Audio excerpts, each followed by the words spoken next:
Finding wholesome quality content nowadays is like trying to find water in the desert. But fear not, because we are about to change that. Now you may be asking yourself, who's we? Look, right on cue. You see that man there, the one in the suit sitting behind the desk in the back of that truck? That is not me. No, I'm actually the one driving that said truck.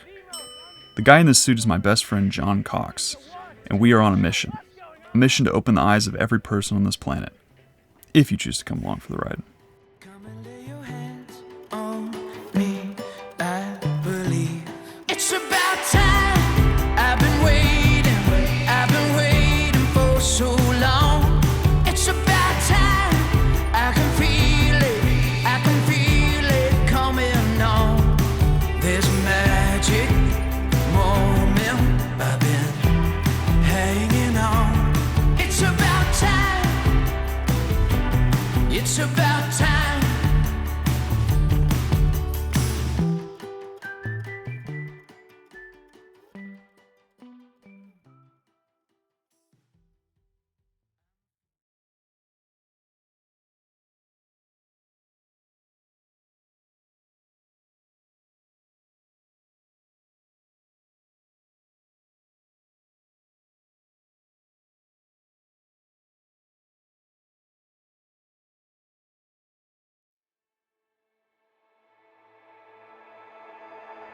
A Florida man says his Christian faith literally saved his life. Both he and his team of doctors are crediting a piece of jewelry as the reason he's still here. The man who says his cross necklace saved his life after it deflected a bullet continues to recover.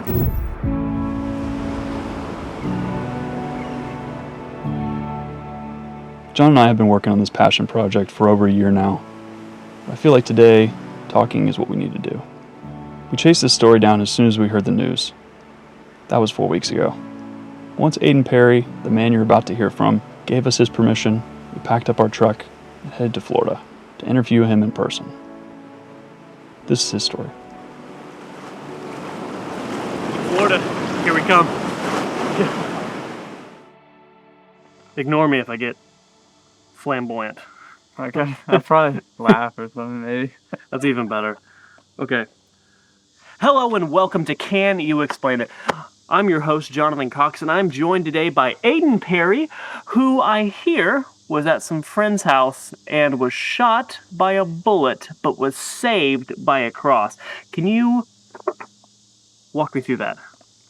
So yeah, I was just going over to my friend's house that I hadn't seen in about a year. He was a good high school friend. I was going over there to watch a UFC fight. And Nope, hand to hand. Yeah, and I get over there, and I walk in, and he's showing me around his new apartment. Hadn't seen before. And then next thing you know, not even there for 5 minutes, and I just walk out of his room he was showing me, and then he has a gun. He pulls a gun. His gun's on the counter, and he just aims it at me and shoots me. On accident. What? Yeah. On accident? Yeah. What do you mean? He didn't think there was in his mind he didn't think there was any bullet in the gun, you know? Anything in the chamber. Like there was no clip in the gun, but there was a bullet in the chamber. What the heck, dude? No way. Y'all Florida people are different. I can feel the cringe on the Texas side. I'm just like, holy smoke. Okay, so where'd it hit? It entered right here in my chest. I think it's they said it was like an inch above my heart. And then it went out my chest wall through my armpit and then back in my armpit and then kind of the side of my arm and then out my arm right here. And then into the wall. Oh, what'd it feel like? I don't know. It was only like probably from me to where Brad is, and like I got shot and I just stood there like there was so much adrenaline. I didn't feel too much at the time, but probably 10, 15 minutes later, then it was like just like stabbing probably. Holy I've never been smokes. stabbed before, but I imagine that's what it feels like. Dude. This is so cool. Okay, so how does the cross necklace come into this? So it just ricocheted off the cross. Apparently the cross was just laying perfectly right there, and it hit it dead center. And instead of going through me completely, it changed the trajectory of the bullet. If he wasn't wearing that cross, the bullet would not have been deflected to the left, and where it went through his arm, it would have went into his chest and probably caused devastating injury to his heart and probably great vessels, and definitely would have been a different outcome for Aidan. Oh, this is freaking wild. So this is a friend you haven't seen in a year. Yeah. And you're just like, hey man, like let's shoot this stuff. And then he was like, I'll take it literally. And then he comes over and he goes, what type of gun was it? Do you know? It was a .40 caliber. Oh my gosh. This story's getting better and better. Yeah. You're alive. I am alive. That's kind of wild. What were you thinking in the moment? As soon as like you're there, he's there, points the gun. Like right when I got shot? Yeah. Oh, I thought I was dead for sure. Because I looked down and I just saw blood. I didn't even know I had got shot here. I was more concerned about being shot where my heart is. So I looked down and then I was like, I started freaking out. I thought I was going to die. People say like their life flashes before their eyes. Was there any of that in the moment? Yeah, it's like you get shot and then it's like you think about a million different things at once because you don't know if it's like the last thing. Like, you know what I'm saying? Dude.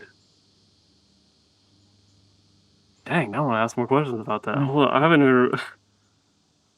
Okay, so... This is too personal. I guess we don't have to... I'll ask it. You don't have to answer it. Like, what were the thoughts that went through your head? What were, like, those important moments of, like, these things are important about life for me? Obviously my family. It would have... My family... Nobody wants to die that way. Yeah. Thinking about that just would have been an awful way to die. I'm trying to think. Just my family, really. My brother. Dad, mom. Just thinking about everybody. Dude.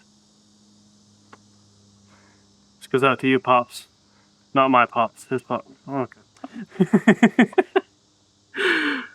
Okay, so what were you thinking whenever you were like, when did you know you weren't going to die? When you're getting rushed to the ER, whenever, like, when did that moment? That's a good question. When I got to the first ER, thankfully it was like 8 minutes down the road. Oh, nice. And the guy who shot me, he drove me. It was the least he could do.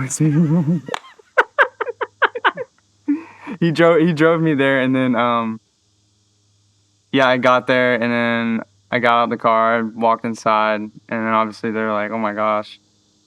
And then they got me on, they cut all my clothes off, and then they started immediately just like cleaning up the wounds, checking me out. Like at that moment, I still didn't know. I was actually asking them the whole time if I was like, am I gonna be okay? I'm gonna be alive? And they're like, we don't know. We don't know. Like that's not what I'm here. Bro, you see that in the movies, like when the doctors are like, that's rough. And then you have the officers who are there, and they're trying to ask me questions while I'm like on the table because they don't know if I'm gonna like. No freaking way! What? Oh, hey kid, we're on a time crunch. Yeah. You're gonna have to... Will you cooperate, please?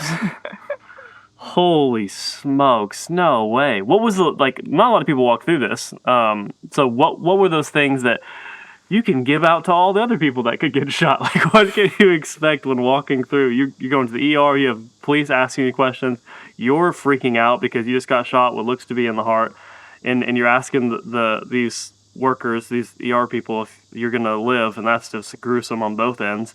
Like, what else? What else happened? I don't even know. I was in there, I got to that ER, and then I had to wait about 30 minutes to be picked up by ambulance and taken to the trauma center. And then that ambulance ride was another 30 minutes. Oh. And I know at the first place that I went to originally, they gave me fentanyl, Dang, which dude. is a high. That's like a really powerful. Yeah. Yeah, no doubt. Thank you, Mexico. It's yeah, that's wild to figure out. My friend was an anesthesiologist. She told me they use fentanyl all the time. What was that like? What was fentanyl like? What was fentanyl like? Yeah. I Do an ad real honestly, quick. like, I still felt everything. I probably felt constant pain for like 3.5, 4 days. Just constant pain, yeah. Holy smokes, man. Are you and the guy still friends? No. We don't talk, but it's not like I don't have any like hate for him, you know? That's cool. But it's like we're just never gonna speak again, Yeah. Well, you know, which is understandable. I'm trying to figure out what that level is. Because, you know, kids, when they're growing up, and it's like, kids will get in a fight, then after they fight it out, like, they're cool. So I was like, does that have a limit? Is it like, if you shoot a guy, you chill after that?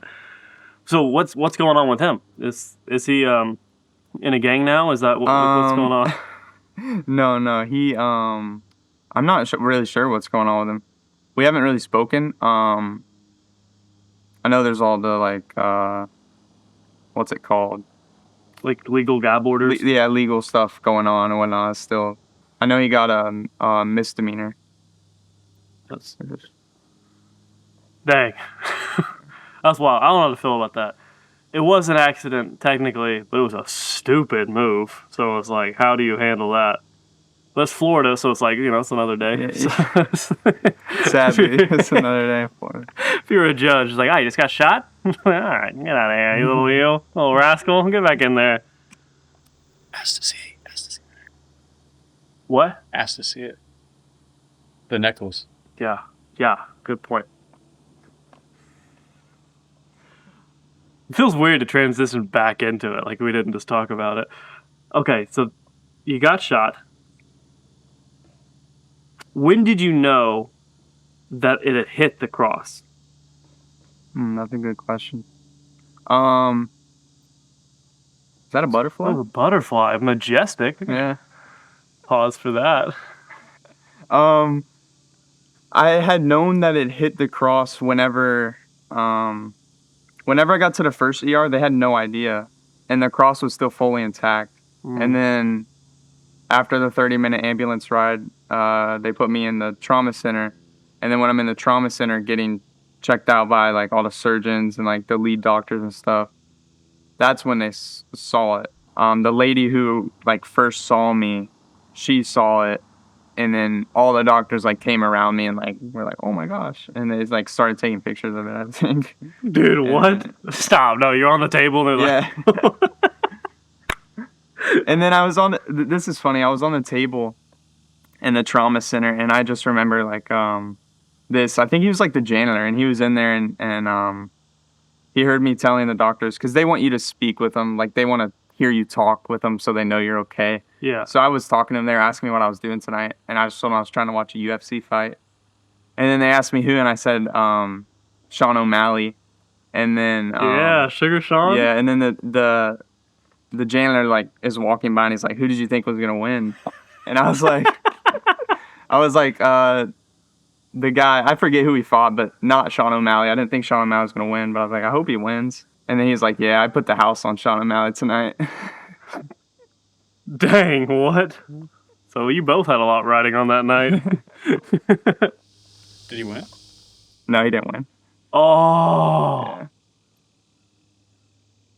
That's kind of tragic. Okay, let's transition. Do you still have the cross? Yeah. Sure. This is a big reveal. All right, Let me just use this on it. hold on to your sweaters. Sorry. No, dude, you got shot. Yeah. What the heck, dude? And then the other piece, I can grab it. It's inside. It's just I didn't want it to fall like out of my pocket. But yeah, you can kind of see almost where it probably hit like right there, on that side. I think is there still blood on it? Dude, there is still blood on it. No way. Holy smokes. Yeah. That's pretty wild. Are you going to take this with you on dates? Just keep wearing that? Like, what is that necklace? You think I should put it back together? 100%. Yeah. Dude, that saved your life. Maybe. No one has a story like this. No one's been shot and then saved by a cross necklace before. You know who has been shot in the chest? Teddy Roosevelt. I think he was saved by like his glass case and maybe a Bible or maybe a speech. And then he still gave the speech. So you think about running for president? Absolutely not. What's the state of our nation right? You could. You now have the qualifications of Teddy Roosevelt, which is pretty baller. Okay. Before I go way too off. What's the history of the necklace? Yeah, what's the history of the necklace? Where'd you get it? Why you wear it? My dad got it for me.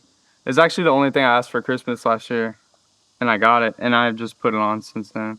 Dude. He got me. Why do you want a cross necklace? Well, to show my faith in Christ, but also because I really just wanted a chain too. This stud. Well, it's definitely just put faith in practice right there, dude. That's pretty baller. Oh, I feel like I'm very cheap as a person. I don't like buying a lot of stuff. If my kid wanted something, maybe it'd be different. I don't have kids, so I don't know. But if I bought him a gold necklace, it'd be like, is this really worth it? And then it's like, definitely after this. I was like, you ask for more jewelry. Yeah, I know he gets real emotional. Just especially now, like. I bet, dude. Okay, yeah. You're shot in the chest. Yeah. That's like a dad's worst nightmare. That's, well, you know. And my whole family gets emotional about it, which I guess is understandable. So did that change like the dynamic that you had? If you getting shot and all these people are flashing before you, like does that change, like from the way you were living before to like how your mentality and perception of life now? Has it altered it? In a way, because I mean, like I'm still the same. Yeah. You know, I'm still the same person. It's just like, I do feel like there was a little more than just a cross necklace there. Yeah. That saved me, but that's just my own personal beliefs. Go into it, man. And you know, I'm just thankful. Oh. At the end of the day, I think I'm just thankful. How long have you known Christ? My whole life. When growing up, we used to go to church with my great grandma. Great grandma, man. Great grandma, yeah. The great grandma was solid. So what does that look like before and after? Did that like enhance your faith? Was there like this? Oh yeah, I feel like it has to. Yeah. I feel like it has to enhance your faith for sure. I would definitely get that fixed. You walk around with that, it's like if the Bible talks about in like 1 Corinthians 12 talks about like different gifts of the Spirit, and one of the gifts is like faith, and it's like this is a physical aspect of like God's protection of you. That's so cool. Yeah. Aidan, do you have a maiden? Are you dating? No. Single and unkillable, ladies. Holy smokes. And that probably 6'10". How tall are you really? 6'4". 6'4". He already said the doctors were cutting him open and checking him out. So, I mean, get in line. So, when you think about the Lord and you think about this moment and you think about like his love for you, can you just explain your relationship with God? Like, what does that look like? Just thankful and loving and understanding that, this happened for a reason. Mm-hmm. And, even if I don't even know the reason yet, I know it happened for a reason. And it's completely changed the course that I was on 3 months ago to a whole new course. And I'm having to navigate, with the arm and I'm going to have to probably do a lot to get my arm back and my body back right. And then college and all that. So it's just a whole new path. Dude, how long before it's like solid again? So it's been, how long has it been since June 7th? 2.5 months, maybe? 2 months? 2.5 months? So probably I'll go back September 9th. Hopefully not another 6 weeks, but maybe another 6 weeks. And then after that, I'll have to maybe do a little bit of physical therapy. Yeah. Maybe not a lot though. Really? I feel like once I get this off, I feel like I'll just be able to move it. But I don't know. Maybe that's just my head. Did it tear any ligaments or anything? We don't even know fully yet because I think we have to get an MRI to see. But I still have like full function in my hand, and I can do this. And did they get all the metal out? no, actually, I have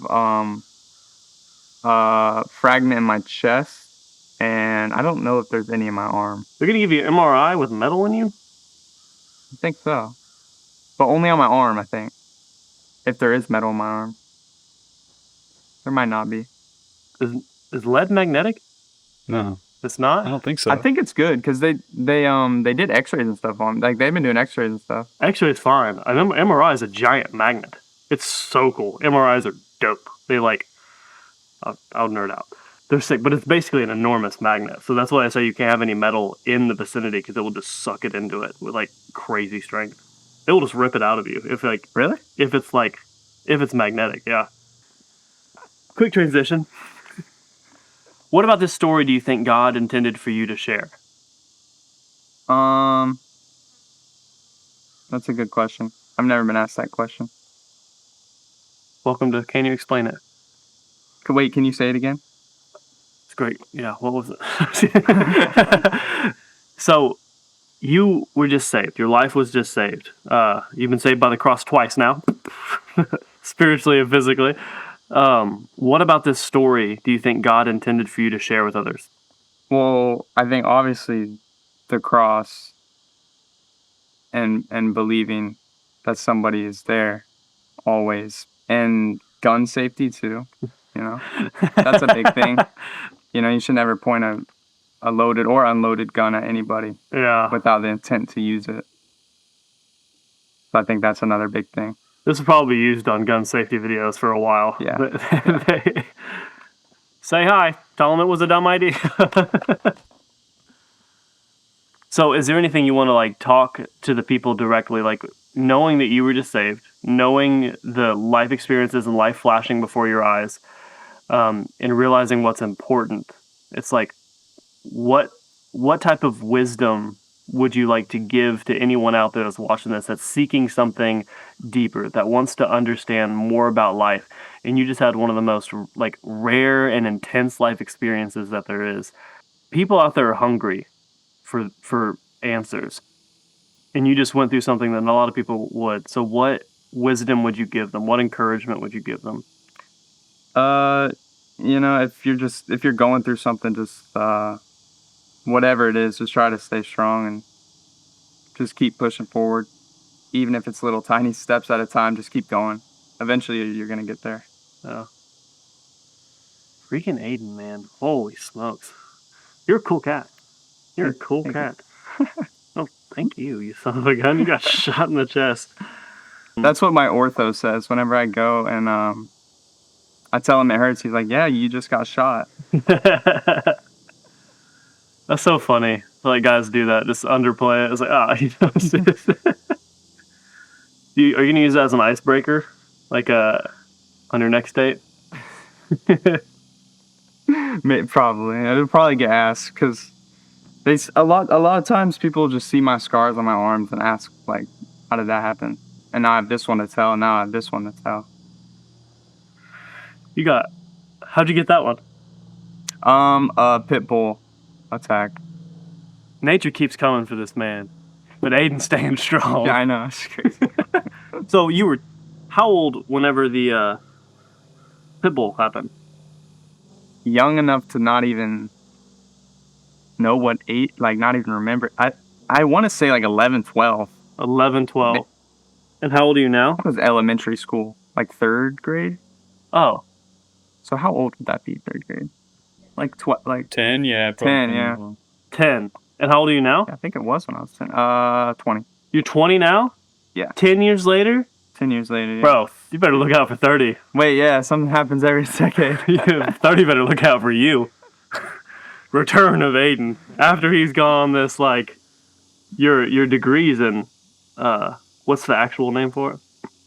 For what? For your degree, what you want to... Oh, exercise science? Exercise science? Dude, when he's done, He's fully ripened. Aidan's coming for you. So since then, how often do you find yourself coming back to this story? It's been 2.5 months, so how often do you rethink it? Probably every day. Every day? Yeah. That's fair. It's hard not to. I mean, it's not like I'm sitting replaying exactly what happened every single day. That's probably stopped. It's mostly just like a quick thought. Yeah. I have to probably think about it like at night. What do your friends That's when think? everybody thinks about stuff is at night. That's a fair point, sitting there alone with your thoughts. Yeah. What do your friends think about this? Do they still roast you? Or is They thought it was insane.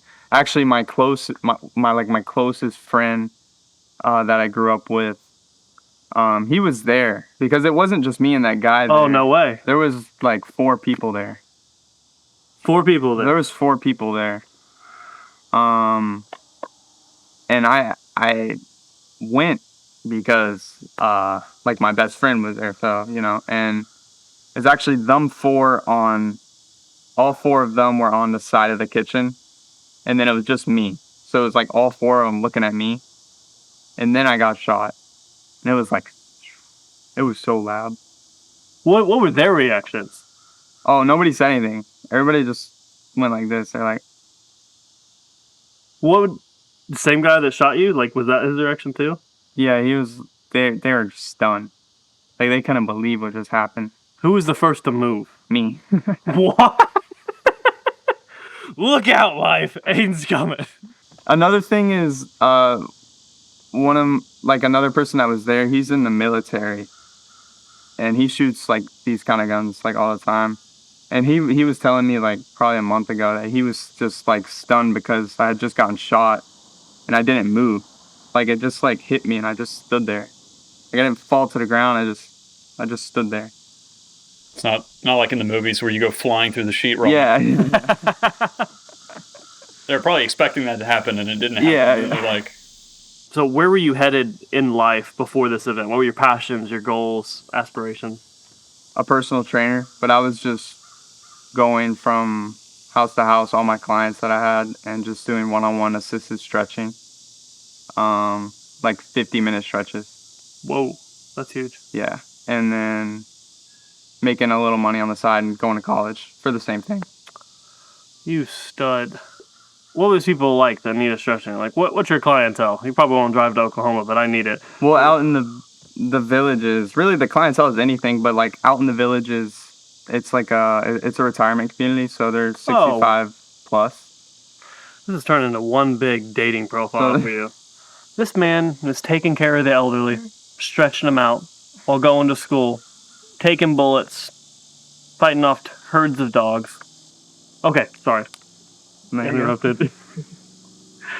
So you're stretching out the elderly, and then you're going to college, and you're going to college for sports medicine, sports science. Exercise science, yeah. And so how did this alter it? Did it change your course? Are you still on the same path? Yeah, I'm still on the path. I'm just delayed now by a year, but that's okay. I'm still young. It's just I haven't decided if it's like athletic trainer I want to be or strength and conditioning, but I think I'm going to go the strength and conditioning route. Dang, dude. You have such a chill attitude towards this whole thing. Like, you didn't just get shot. It's like, It seems like there's so many people in America today that have like a victim mentality, and they're crippled by stuff that doesn't really matter. And it's like, you just got shot in the chest.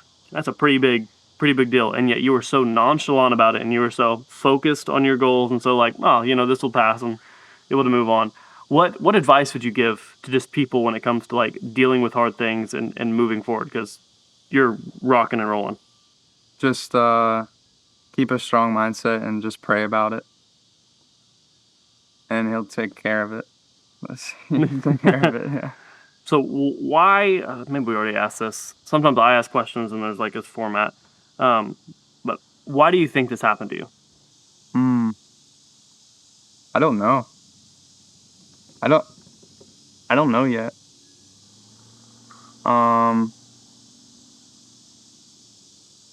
don't know. It just happened. The story's That's still a good unfolding. question. That's a good question. Well, maybe it just hasn't been answered yet, which is really cool. Yeah. If you ever figure it out, let us know. Okay. I'll, Yeah, man. This plays into a lot, and I've got like, I think, how old are you, Brad? Almost 27. 27. I'm 27. Okay, so we're both. And it's like, I've seen so many things happen in life that they just add up to deeper and deeper things, and they just connect. So this is a really cool thing to happen. I cannot wait to see how it connects. This is my favorite question to ask people. What is your favorite thing about life? It could be anything. It could be the moistness of this grass. It could be the cool pit you have back there with paintball. It could be taming alligators. Anything at all. It could be the smell of paint. Anything about life that really brings you joy and passion. Like what's your favorite thing? like my favorite thing Favorite thing about life. about life? That's hard. I have a lot of favorite things. That's roll. I like the gym, honestly. That's just where you can just, like, I've been waiting to go back to the gym, so it kind of just clears your mind completely. And family too. Yeah. Family in the gym. Not a very exciting guy. Stop, dude. The ladies right simple. now who are seeing this are like, oh my gosh, family, the gym can take a bullet. The beach too. I like the beach. You're in Long danger, walks dude. on the beach? I like long walks on the beach. I think God allowed you to get shot so you had one less arm to defend yourself from all these women coming at you. It's just... Man. One thing I was wondering, just what was your dad's reaction when it first happened? Or your family? Well, I think, yeah. Well, actually, that's a good question, because I was, because the fact that I didn't know, I didn't know if I was still going to be here or not when I was in the first ER. I was constantly asking them, am I going to be alive, and can you call my parents? And they're like, I had to ask so many times for them to call my mom and my dad, and eventually they tried calling them, and from the hospital phone, and they're not gonna pick that up. It's just a random phone number. So then I gave them my phone, and I was like, just call them. And finally they ended up calling them, and then they told them, what happened. And then I could hear them in like the background. They were just, freaking out, obviously. Yeah. And then I remember after the ambulance ride, getting to the trauma center, I get off the ambulance, and then, I'm on the roller, and I just see my dad, like, walk up. Obviously just my dad and mom were just, really emotional that night. No doubt. Yeah. And then my dad stayed that night in the, what do they call it? The ICU? Yeah. It's like I was in the ICU the first night, getting prepped for surgery, which actually I never even had surgery. But that's another thing. And then, he stayed the whole night, and he didn't sleep. He just stared at the wall all night long. Holy smokes. Yeah, he stared at the wall, and I didn't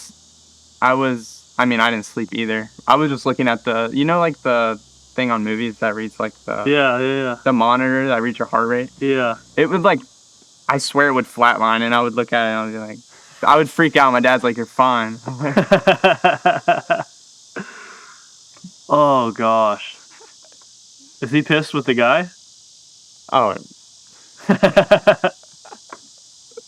Fair point. Holy smokes, man. This is one of the wildest stories to ever exist. That's really cool that you got it. You've been gifted with it. Now you get to share it. What church did you go to?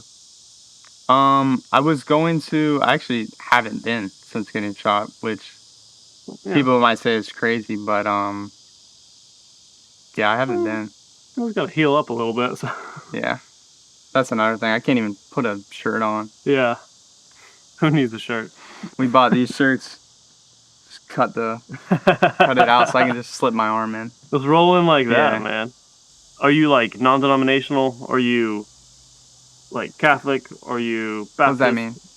Non-denominational is like no denomination, doesn't really put a label on it. Baptist or like there's Southern Baptist, there's Pentecostal, there's Assemblies of God, there's Methodist, Episcopals, Like non-denominational. non-denominational. Christian, you know, I mean. Yeah, just boom. That's exciting, man. You go there. I know. There's gonna be people that you meet that they're questioning faith and everything like this, and you have this story and it's like, that's pretty cool. Like that's a pretty good snippet of like evidence. But if you go to a church and you share this with people who are going through some of like the hardest stuff, and then you have a story like this, you will encourage the fire out of these people. And I think you kind of see this in like whenever you're being a fitness trainer, there's probably a difference between people that are like really have a lot of work ethic and they want to go at it versus people that just want the body but don't want to put the work ethic in. You can kind of see that in the church too. And it's like, but if you could find something to motivate those people in the gym to really take this seriously and really work out and become bigger, and like you see the benefits of that, you're going to see the same thing in church. And this is an instant way to like start sparking motivation in the spiritual areas to get people like, I need to take this seriously, especially when you've had your life flash before you. Yeah. And what was important to you was family. It's so easy to overlook family. Yeah, it is. With everything going on, it's Yeah. so easy. I've got Netflix, I've got Prime, Yeah. I've got Call of Duty, I've got like so much stuff to focus on and take my attention off and start to let my attention and focus and my level of importance be on other stuff. But it's like when you are about to die, this life, snippet, just a vapor, about to be over, and what flashes before you is family. It's like that's a call for everyone to take that more seriously. Because it's not like your unique case and family being the most important thing. I don't think anyone that gets shot that is going to be like, my ranking on Call of Duty. Like, no one's going to be like, ugh. Like, family and friendships and relationships are so important around the idea of what it means to live. And now you have something to spur on other people through a life saved. And you get to, I forget who said it. I think it was bald guy. He was a founding father. He's on a bill. The Ben 100. Franklin? Franklin, yeah.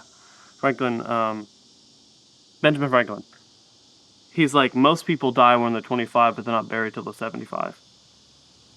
Like, you have an opportunity here to like wake those people up so that they'd actually live, not just monotonously go through life and go through the motions until eventually they die. This is something to spur them on.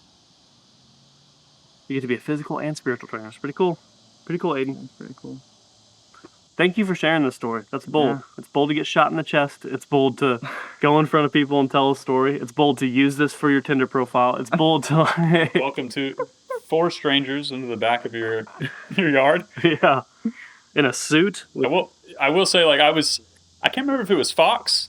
I was eating breakfast late one morning and I was just scrolling on Instagram and I saw, I don't even remember, it was like, it happened so fast, but I was just scrolling and I saw your article and I was like, that's crazy. Went to the article. Actually, I first shared it with John. I was like, John, this would be a crazy story because we've already done a couple of these. And then I was like, what's his name? Looked up your name. I was like, I wonder if I could find him on Instagram. There's like 5 or 6 other people that came up with Aidan Perry. And then your bio, I was like, the guy kind of looks like the guy. And then it said, Florida in your bio. So the ladies, that's how easy it is to find this man. But then I was like, all right, I'm just gonna DM him, just shoot my shot, and then you responded like right away, which was kind of like crazy. So that's just kind of how I found you. But I was like, that's a crazy story, and I was like, that's what we're looking for. So fast forward to now. In my backyard. In your backyard. In your backyard. A beautiful backyard, might add. Lots of butterflies. Yeah. So ladies, if you're tired of beta sissy boys and you want a real man, I would take a bullet for you. Or just take a bullet. Aidan Perry. All right. Check the chamber. Yeah. please. He had multiple guns? Yeah, well, actually, I left out this part. When I originally got there and I pulled in the parking lot, there was, there's 4 people there. Yeah. There was this guy's close, like they're close friends. This friend that I went to his house wasn't like in my group of like really close friends. Yeah. So I was just going over there, there's a UFC fight, but he's like a friend, someone that you don't think is gonna shoot you. And I go over there and I pull in the parking lot and his friend is in the parking lot. He actually has a gun out in the parking lot. And I guess it's like the same kind of gun. It's a .40 caliber. And we all walk up and he has the gun. He's just bringing it up into his apartment. And right when we open the door, they're like showing off the gun and stuff to each other, like laughing and stuff. So, I felt uncomfortable right there. And I had asked them, I was like, is the safety on, as they're like, safety. And they just started laughing and saying, like, there's no safety on these guns.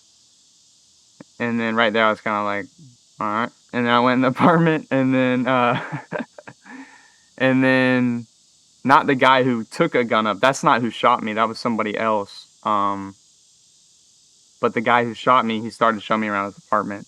Yeah. And then we walked back out in the kitchen, and then it happened. Yeah. Do you know if it was like if it was like was it a feather trigger? Is that the right term? Or like like was it a sensitive trigger or? It had to have been. Yeah. I imagine it was. Was it a SIG? They've had a lot of issues with their guns just firing by themselves. I have Not no all idea. guns, just one specific model. Did you guys find the bullet? That's how I found out it was a .40 caliber. Because the police department was calling me while I was in the hospital, and I asked them about it. I was like, "Did you guys get the bullet and like what caliber it was?" And they told me that the bullet was in his wall, like all the way in his wall. They had to like dig in his wall to get the bullet, and then they told me it was a .40 caliber. Dude, 1, could you get the bullet? 2, could you get the gun? that would be super cool. Also, yeah, what were the doctors saying? Like your chances survival and how lucky you are? Did they say anything? I think they almost knew immediately when they saw the cross that I was gonna be okay. My ortho, Dr. Tanko, he's a really religious guy, and he 100% agrees and thinks that like, I was saved, and he's the guy who came in and said, we're not going to do surgery. We're going to see how it goes. And so far it's been pretty good. It's just taking longer than surgery would have taken. But that's okay. I don't want, rod and pins. Yeah. Dude, that's pretty cool. So you got 2 dudes like being saved, but you get saved by a cross, and then this dude instantly sees it, and he's just like, no, he'll be fine. Yeah, he's a good doctor. I like him a lot. That's awesome. That hospital is really good. What church does he go to? You guys can go together. Yeah, right. It'd be a cool story to tell. Another thing, I remember you were telling me this, and it gave me chills just because it was, I don't know, it was like a small detail in this awesome story, but that's the part that I was kind of focusing even more on. You were talking about how the cross stayed intact until you got to the hospital. Yeah. And then it fell apart. Yeah. Which they would have put 2 and 2 together. No pun intended. But they probably would have saw the broken cross, or you would have noticed it was broken and be like, oh, that was the cross that deflected it. But maybe speak on that a little bit. Yeah, it was still fully intact. All the way from the first ER. I didn't even know. I'm just surprised they didn't see it. Once I got to the first hospital, they didn't see it. They were just, I guess, too busy focusing on the bleeding and stuff. They didn't see it. And then, through the ambulance, it's still on, still fully intact. And then I got to the trauma center, still fully intact. They saw it, it's still fully intact. And then they took it off. And then I think it broke.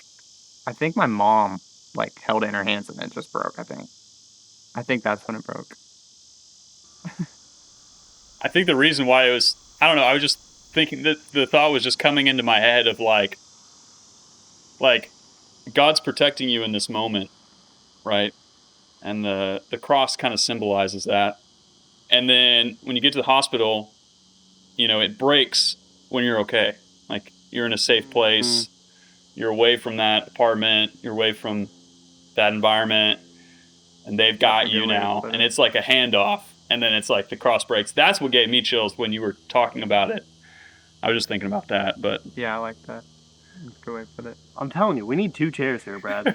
This just needs to be like an actual podcast. Maybe like, we'll eventually get like some sort of camera setup where I'm like behind the camera with the boom pole. I was also thinking, just no sweat, just an hour of... Yeah, you guys should do a podcast. Maybe eventually. A podcast would be fun. It's like a traveling podcast. Traveling podcast. Yeah, basically, yeah. We just need another chair. What we could do is like what Conan O'Brien does, where we get the couch next to it. Maybe I'm not there originally, but then the camera pulls back, and then it's like, suddenly I've been here the whole time. Just when I have back in. You just go and set. Yeah, you could totally do that. I mean, eventually, we'll see where this goes, and then maybe our budget will go up. As it skyrockets, we'll just get a van. You know, start working our way up. Aidan. Yeah. Thank you, man. Absolutely. Thank you, guys. Awesome. Cool.